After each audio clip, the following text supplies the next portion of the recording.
Chicago.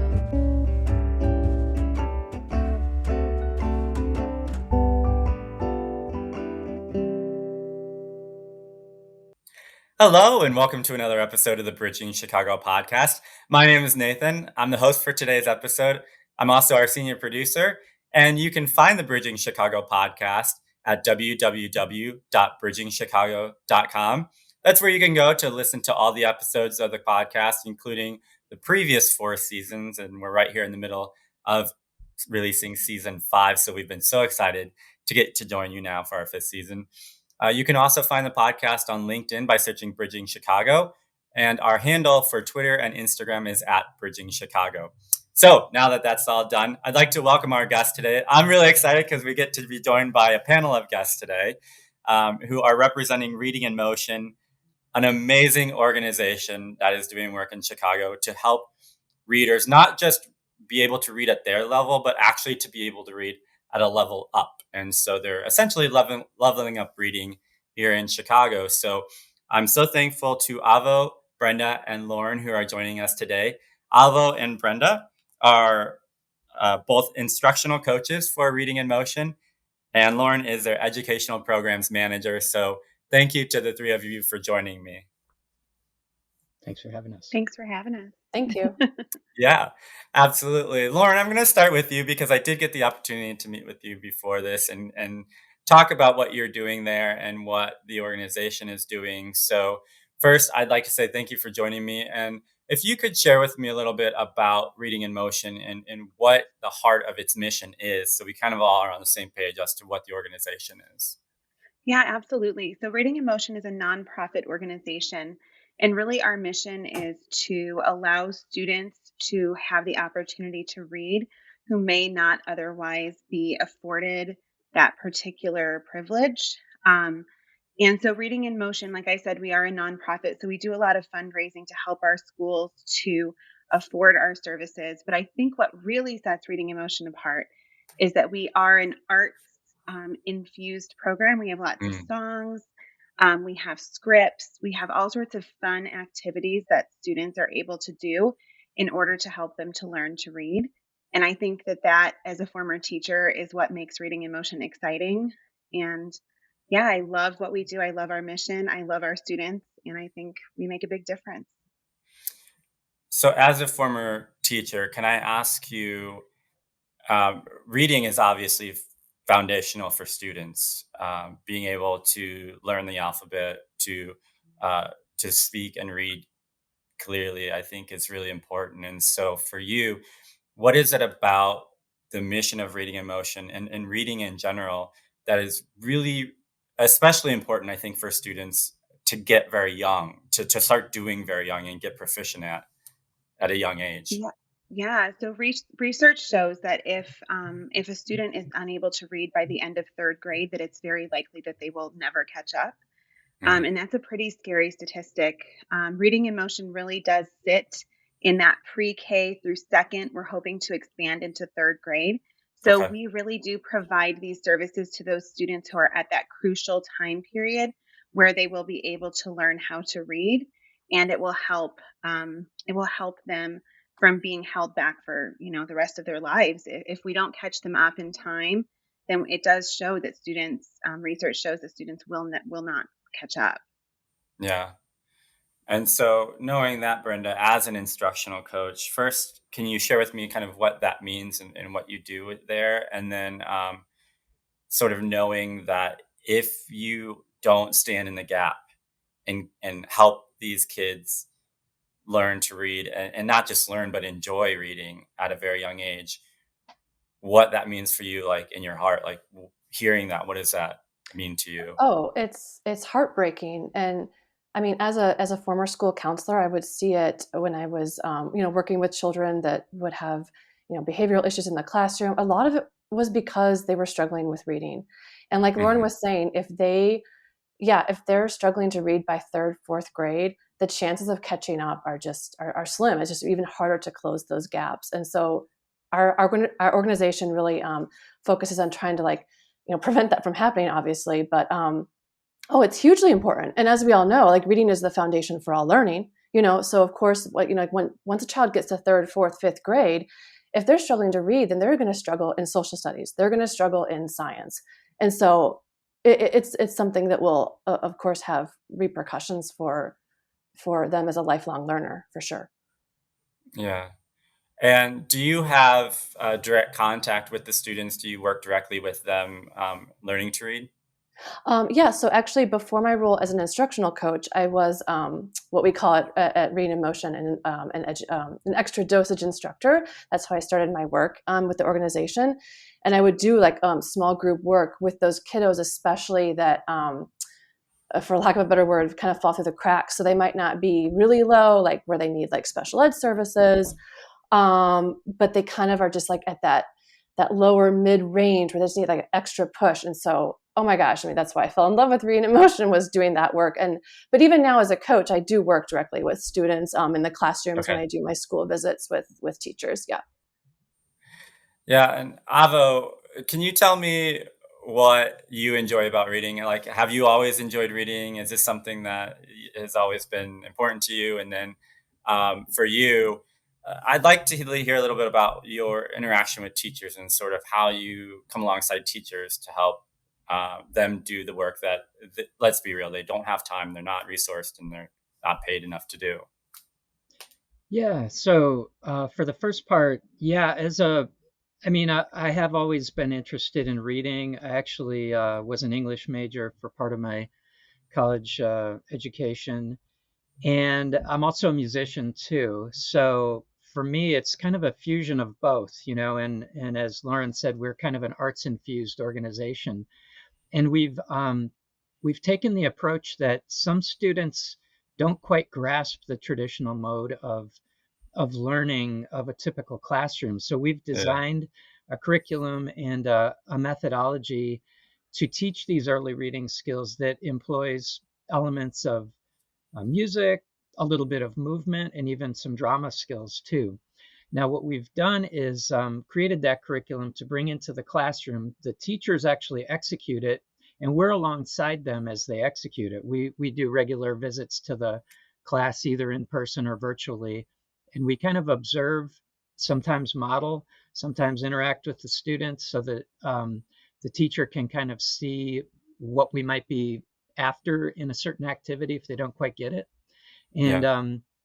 So what it really looks like is we're kind of teaming up with the teacher to use the activities that we've designed to bring a new approach to the classroom that's hopefully really engaging, that kind of attaches to multiple intelligence of those students. Some students maybe can't sit and listen to a lecture about, certain reading skills, but if you put the practice into a song with a timed response, suddenly they're hooked. They don't really know that they're in the midst of a practicing session for a skill, but they're actually doing it.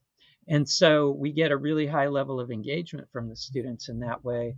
And the teacher kind of starts expanding their toolkit of how they can teach and what lessons to use. And we have practiced these in multiple classrooms over multiple years to kind of refine these activities to really be both kid friendly, teacher leading friendly, and to be like a supplemental reading approach to capture kids that get lost in the normal shuffle, and to give extra practice, and to give really a very focused practice on certain really key skills that we see are crucial to building that foundation.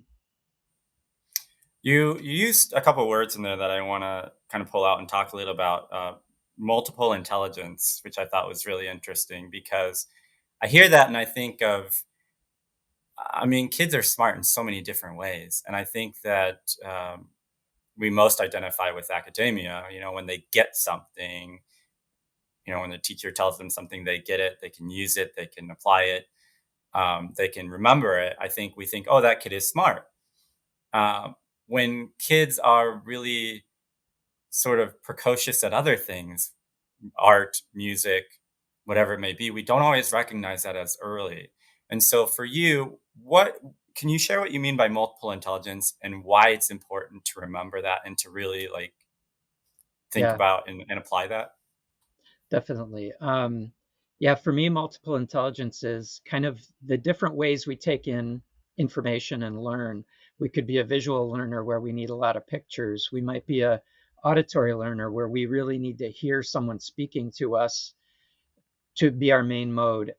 Some students are very kinesthetic. They need to kind of incorporate movement and Hmm. bodily gross motor or fine motor to kind of grasp an idea. Some might be very musical. They may need to hear it in a tune and then it's memorable. So, these subjects have been the subject of a lot of expanse in education processes over the last, couple decades, really. But I don't see that a lot of curriculums have actually brought them in fully. And so when we go into a classroom, we'll kind of take a look at where the kids are across the span of on standardized reading tests and sort of be able to pick like, oh, certain kids are really missing something here. What might it be? And we'll watch them engage in these activities where they get to maybe do some movement or express through music or song or an visual art or acting out a story rather than just reading it. And we'll find that some kids really begin to excel when they find their kind of strength, that's like one of their really strong modes of bringing in information. And so our curriculum, I think, gives a range of ways for students to get into reading that are allow for multiple angles. And so we'll get this a lot from teachers where we'll go, wow, this student of mine was really struggling, but once we started bringing in music or movement, they really got involved and engaged, and I've seen a lot of great progress happen. And so this multiple intelligence approach is really to kind of allow kids to kind of realize who they are as a learner, to see like, oh, my strength is really in this area versus that. And this particular teacher might teach in a style that's not as conducive to my general Yeah. approach toward learning. And I think we expand that range a bit for the students and kind of wake up in them and also for the teacher. Sometimes we don't really know what the student's strengths are till we expose them to a few ways of taking in information, and we'll see them really light up on one, and we'll go like, wow, that student maybe was a trouble student because they were not grasping it in their strength area, but now when it comes in their strength area they become very focused. Yeah. That's Yeah, that's just really awesome. yeah. I just want to jump into. So there was a quote that I heard during my first couple of years of teaching, and it says, "If you judge a fish by its ability to climb a tree, you'll never know what it's truly capable of." And that's one of the things that I love about Reading in Motion is that we provide these students who are unable to show their max capabilities with the ability to flourish by providing them with the opportunity to do something that they're actually truly good at. And a lot of students, for them, it's really life changing to actually Hmm. be good at something and to grasp something. And when you see that light turn on as a teacher, that's why you teach. You don't teach for Yeah. the money. You teach because you see these students do an incredible thing, and just to get to be part of that. And I think over the years, how many students, how many lives we've touched, and who they'll become, and what they'll do with their lives. And it's incredible. It's an incredible privilege to be a teacher. Yeah. Brenda, I'd like for you to share with us about this concept of leveling up, why it's important for reading emotion, not to just get kids reading at their level, but why it's important to get them reading beyond their level um, really young. I mean, pre-K is super young. Yeah, yeah. I mean, it's important because you always want to be challenging. We always want to challenge ourselves, want to challenge our students, but also, don't want them to get bored. And I think sometimes that can be something that, children can run into. It's like, oh, well, I'm a level C kid. Okay, I'll read these level C books. And so, Hmm. yeah, we never want kids to feel stuck because that's when they can get off task and they just can get bored. And so, yeah, in terms of that, that's why it's really important to have, you know, always be challenging them and pushing them Yeah. to whether that means like literally increasing more words per minute, increasing their fluency, reading with expression.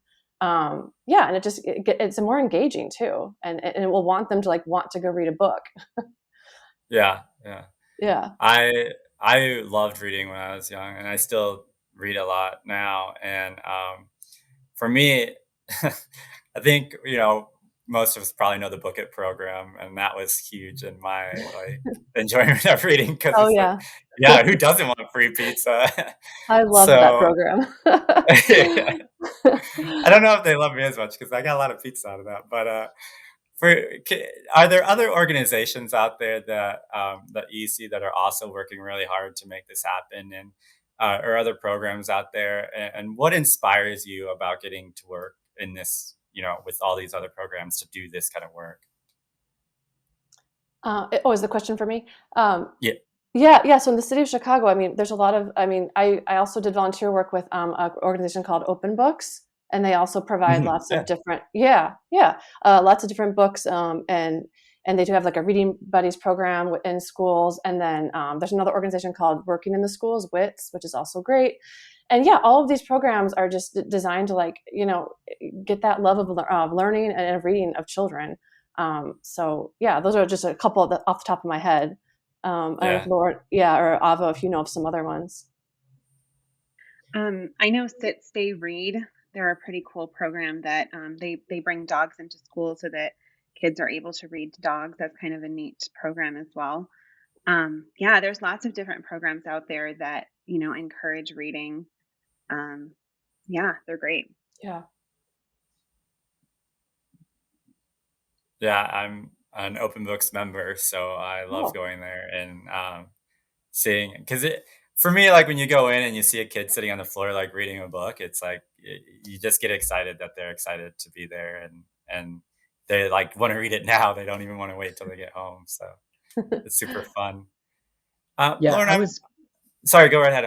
I was just going to jump in on something that Brenda was saying too, and this idea that even though our curriculum is kind of divided out by years, so pre-K, kindergarten, first, second, we kind of view reading as a one long continuum to the point where students are self-motivated and self sufficient readers.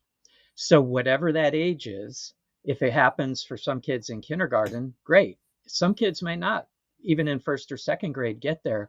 But we want to kind of put them on this sense of there's a path to the point where you're going to be able to get to choose your books. You're going to be Yeah. able to get the information out of them.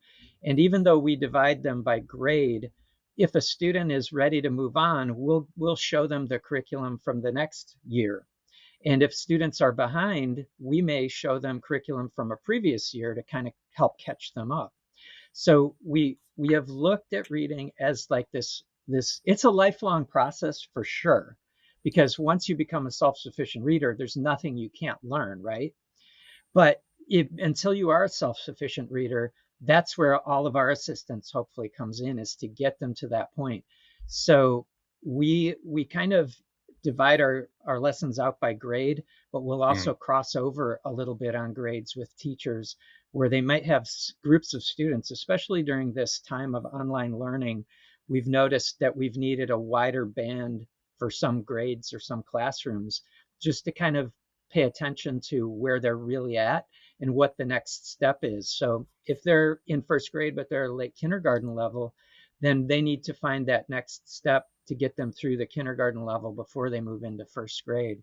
And so I think one of the things that we do is help teachers kind of bridge a little bit outside their grade band to either look for high readers to just excel and go way up beyond their grade, or low readers to be able to catch up and not feel like they got left in the dust and will never be addressed again. So we try to give them strategies and really activities and curriculum to really deal with all of that.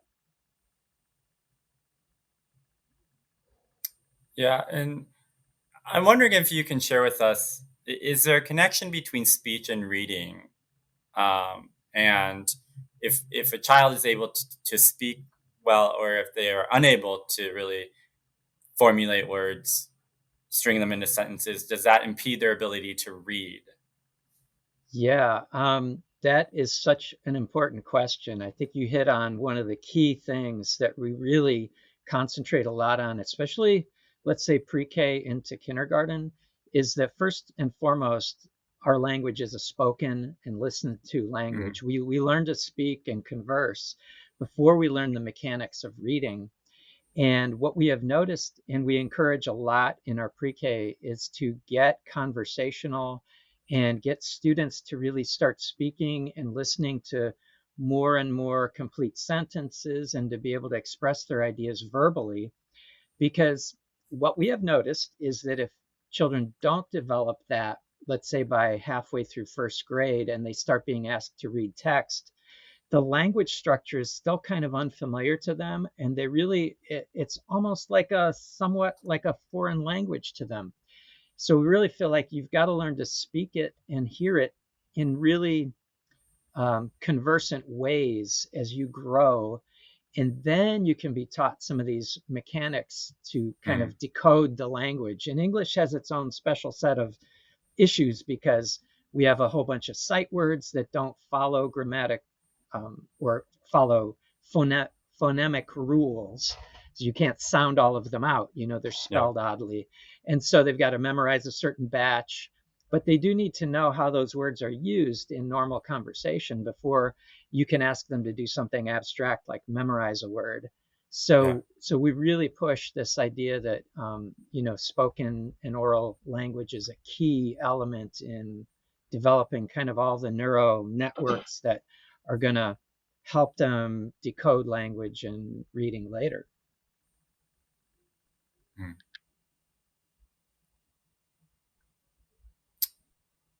Lauren, I'd like for you to share with us a little bit about if you've seen how, I mean, now we're very technology savvy, and kids of all ages can do seems like anything on an iPad, on a smartphone, whatever. As kids are now, seeing more screens, is that affecting their ability to read, and what you and the team there are doing to try and help resource kids to read and to enjoy it?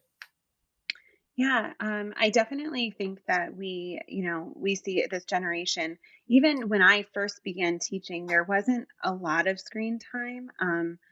It kind of expanded as my teaching career went on. Hmm. And I definitely noticed that kids were really engaged when there was some sort of multimedia presentation going on along with the lesson. Um, so reading in motion, as a response to the pandemic, we kind of started our digital transformation. Previously, reading in motion, we had paper lessons that teachers would follow. I mean, we had our music and everything, obviously, but we didn't have videos. We didn't have digital materials that teachers could really utilize in their classroom. So, as a response to the pandemic and students learning from home, we took all of our curriculum for pre K through second grade and we digitized it so that teachers could access it virtually. We made videos that were interactive for students. We took our songs and we made kind of presentation slideshows so that the teachers could either use them live with their students or they could send them out as a recording if the student wasn't um, in class that day. And we're hoping, as within the next year, that we can continue to update our curriculum so that it's even more engaging for students. Because, yeah, we are in a digital age and it's time to expand on, what we're offering. So we're hoping, we continuously grow with Reading in Motion. We love to update our curriculum and update our methods so that our students are continuously engaged. Yeah. Brenda, can you share with us about some of the challenges to what you do? What makes it difficult for you to do the work? Um, and sort of, is there ways that people can come alongside to make those challenges easier, or um, to kind of take some of those away? Um, Time always seems like a challenge. There Yeah. never seems to be enough minutes in the day. Um, yeah, and I mean, teachers are just pulled in so many directions constantly. It's one of the things that we try to help teachers with is like how to maximize those precious minutes in the classroom. I would say that's like the biggest challenge is, I mean, yeah, I have to put out this fire and then I have to do this and I have to do that. And just trying to help them find ways to minimize those classroom distractions so that kids are getting like that really high quality instructional time. and a lot of it's like, okay, teaching, the other kids in the class to like work independently while the teacher can work in a small group with those kids that really need like those extra minutes with focusing on foundational skills for reading. I'd say that's like the biggest thing I'm having conversations with teachers about, because school is a wonderful place, but it's so dynamic and there's so many things always going on. If you walk into a classroom, lots of like just even like little interruptions, they add up throughout the day. So just trying to help teachers maximize that time. It seems like the work that you do with teachers is almost as important as the work that you do with students, from what I'm hearing a lot. Yeah. Oh, for sure. Yeah, So, absolutely. I mean, what is it about that work that sort of, I mean, brings about what y'all do, and sort of, I mean, it's just so built into what you're doing. I mean, how did that come about, and sort of how did the concept of like working with these teachers sort of bring you to where you are? So I think like the way that reading in motion is set up, one of the things that we do is we provide instructional coaching to teachers. And I know as a former teacher, anytime anyone would come into my classroom and observe, it was usually an administrator. And, Hmm. you're a little scared because they're evaluating you and they're the ones who decide, like, are they going to are they going to do a good job? Are they going to be effective or not effective? And what I like about reading in motion is that we do observe teachers, but we don't evaluate. So Mm. I always would tell my teachers when I was an instructional coach, you know what, we're partners. I'm here to help you. I'm here to help you fix the things that you can fix so that your students will get the maximum amount of instruction that they can possibly get. And so as a partner, it was very much, it was like learning from the teacher next door. It wasn't like I'm Mm. being evaluated. This lady's coming in and she's watching me and I'm scared. And it was very much like a partnership. And I saw a lot of growth from my teachers, and thereby I would see a lot of growth from their students. And I think we kind of collaborate a lot as a team. We provide the opportunity for teachers to collaborate with each other. Um, and I think you can learn so much from another teacher. Um, Honestly, that's where I learned more about teaching, I feel like, than almost even in college. Was I learned from my colleagues, and I learned, I saw what they did and how they helped their students, and I took their ideas and I made them my own. And I think that that's kind of how reading in motion does with instructional coaching is we allow the teachers to take some of our skills and our ideas and make it their own, and then their students really excel. Yeah. I see that for the average CPS schools, 57% of the kids are reading at their level. And when reading in motion gets involved and gets in the schools, it jumps up to 80%, which is amazing. So the question then is, how do we get reading in motion into more schools? How do we get these kinds of programs out there? Yeah, I think the more exposure that we can get, the better. We have social media. You can find us on Facebook and on Instagram at Reading in Motion. Donations, even the smallest donation makes such a big difference. Reading in Motion is a nonprofit. We like to help our schools afford our services.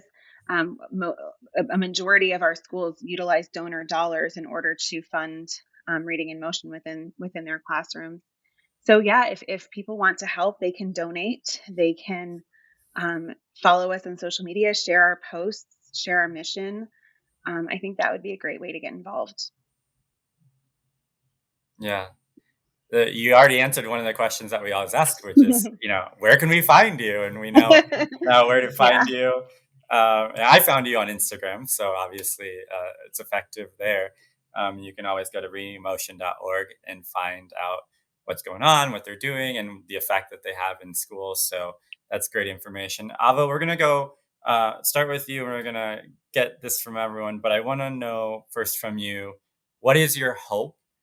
Um, Not just for Reading in Motion and its program, but really for Chicago. What is your hope for the future of Chicago and for Reading in Motion in Chicago? I think one of my biggest hopes is that this group of students that is just coming up through kindergarten, pre-K through second grade, gets to kind of get caught up on, I think, this period of of a slightly slowed education Yeah. process with this kind of pandemic style learning. We've seen across the board that every school has kind of fallen a little bit behind the pace. So one of my biggest hopes is to kind of get what we call catch up growth, which is where you gain a year and then some in Mm. these next couple years. And so one of the ways that we try to do that is just through a really efficient approach in the classroom, that we kind of stick with the really big important ideas, and that those students can kind of develop some momentum, and that momentum kind of carries them to be kind of an inspired reader, inspired learner, and carry them beyond just one typical year of academic growth, but even into 1.5 or more. And I know that that's definitely possible because I've seen it many a time. Yeah. And it really, a motivated student is one that has very much removed the limitations off of their ceiling, so to speak. And I feel like if we get our students to be inquisitive learners, self-confident, researching, then they can be the ones that solve problems that they encounter as they grow up in our city. And we really need, we have issues to solve, obviously. And I think that's the generation that has the the vantage point to hopefully come up through the school systems and kind of see, like, where can we improve, what can we do in our neighborhoods to improve interrelations of others in the city, and also become aware of the world that Chicago is connected to outside, and that we're not just kind of connected in our neighborhoods only, but we can expand out into the world. And through books we can travel into other experiences, and then eventually physically go to those places too, and kind of see that we are members of both a small community, but one that branches out into the country and world around us too, and to do that with confidence and with just sort of a foundation of a self-sufficiency in learning and reading, as that would be Yeah. like my biggest wish, really. Yeah. That's amazing. Brenda, if you could share with us your hope for the future. I mean, yeah, everything Avo just said for sure. And just a continuous goal and efforts to close achievement gaps. They existed before the pandemic, and they've been exacerbated by the pandemic, especially in communities that are under-resourced, high poverty neighborhoods in our city. Just closing those achievement gaps. It shouldn't, I know it's always said, but it shouldn't matter where your zip code is and what school you go to. You should, be able to have those foundational reading skills and have a love of learning for your whole life. And yeah, that's my hope in general. Yeah. Yeah. And Lauren, if you want to close us out and share with us your hope for the future of Yeah. Chicago and reading in motion. Yeah, so definitely both of what Avo and Brenda said. I think as reading in motion is concerned, we really just want to be able to expand our reach so that we can provide more and more students our services, so that we can help these students who really are in these under-resourced communities to be able to have access to reading. We just want these kids to succeed, and we want them to have the opportunity that all the rest of their peers have. And I think what we do is, I just love what we do, and I really hope that we are able to continue to expand and provide more and more students with this opportunity. Yeah. Well, we here at Bridging Chicago, and I especially also love what you do. I love that there are people doing it. And I hope that you feel refreshed every season to do it again. I know it's not easy. And so I hope that, summertime gives you some refreshment, and that you're able to partner with teachers, because I can't imagine how tiring it is to do that. And so we hope that you get to do it more and for a lot longer. So we love partnering with you, and please share with us in the future ways that we can partner with you, and we'll be sure to share that with our network as well. Uh, I want to say thank you so much for joining me today, to the three of you for joining me today, because I know time is valuable, as Brenda shared with us. it's a big challenge. And so time is a great resource. And so I thank you for that. Remind you can go to readingemotion.org and find all the ways that you can get involved, learn what they're doing, and connect with them. We'll also put all those ways on our website along with this episode, bridgingchicago.com. So you can go to either of those two websites where you can learn more information. Thanks again for listening to this episode of the Bridging Chicago podcast, and we look forward to hearing from you again. Thank you. Thanks. Thank you. Thanks for listening to this episode of Bridging Chicago, as produced by the SATC Solutions Center. Nothing contained in this podcast shall constitute financial, investment, legal, and/or professional advice. No professional relationship of any kind is created between you and the podcast host or guest. You are urged to speak with your financial, investment, or legal advisors before making any investment or legal decisions. Furthermore, the opinions expressed in this podcast are not necessarily the opinions of SATC Solutions Center, SATC Law, or any of its employees. This podcast is created by the hosts and guests' individual capacities. All opinions on this podcast are or have been rendered based on specific facts, under certain conditions, and are subject to certain assumptions and may not and should not be used or relied upon for any other purpose, including, but not limited to, or use in or in connection with any investment purposes or legal proceeding.